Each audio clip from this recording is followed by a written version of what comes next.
Les nombreux Libanais de Ndakarou s'adonnaient au commerce depuis des générations.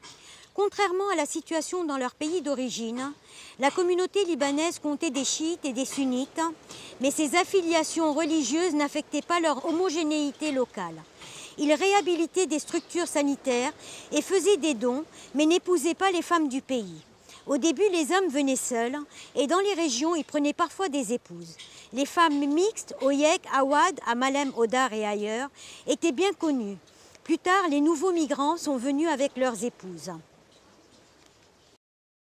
Je suis Lina Husseini, je suis née à Dakar en 1965. Je suis éditrice au Sénégal, je gère la maison d'édition, les éditions et diffusions Athéna.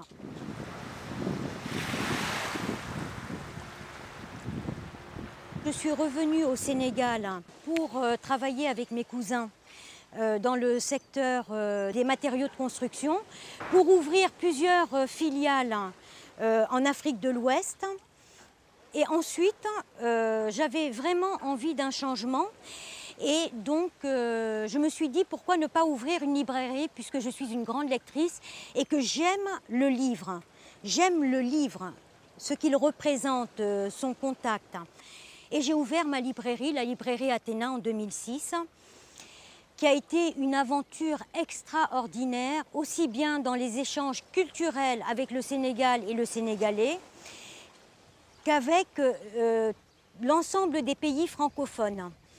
Le contact avec les lecteurs, de quelque horizon qu'ils puissent avoir été, a été magique, même si ça n'a pas toujours été très facile, parce que mon engagement m'empêchait d'acquérir une certaine aisance financière.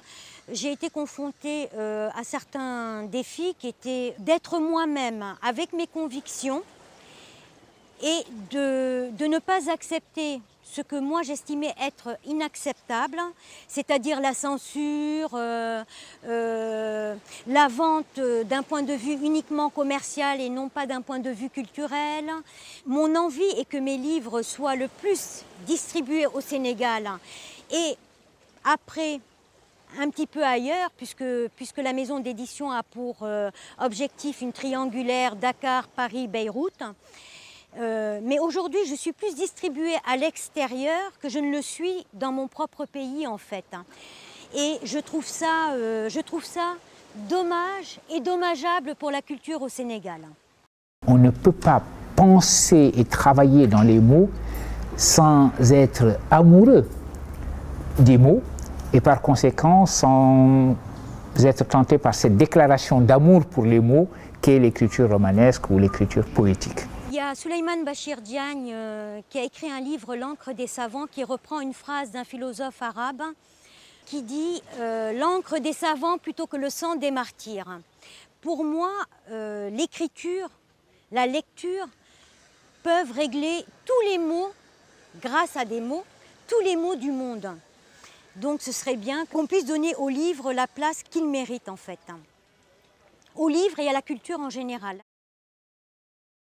Je pense qu'être né et avoir vécu au Sénégal a été une très grande chance pour moi et pour beaucoup de Libanais, parce que nous avons vécu vraiment dans un cocon, dans un environnement très chaleureux, au contact de plusieurs cultures, la culture sénégalaise, la culture des expatriés, la culture libanaise qui reste et qui restait prédominante dans tous les cas, mais qui était atténuée ou renforcée ou modifiée par le contact avec les autres cultures.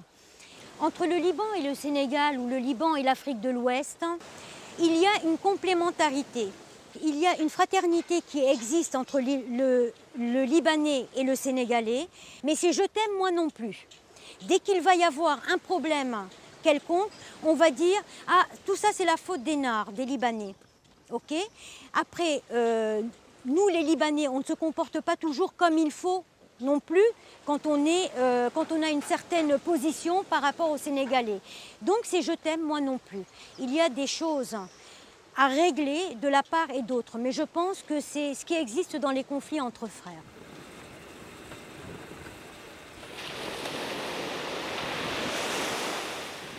Je suis une Libanaise du Sénégal, mais je ne ressemble pas à une Libanaise du Liban. Nous n'avons pas la même histoire, déjà. Nous avons une culture en commun. Ça, par contre, c'est indéniable. Le Libanais, peu importe où il a émigré, il a sa culture qui va être mélangée à la culture de là où il se trouve. Donc, on se sent libanais, quel que soit l'endroit où l'on vit.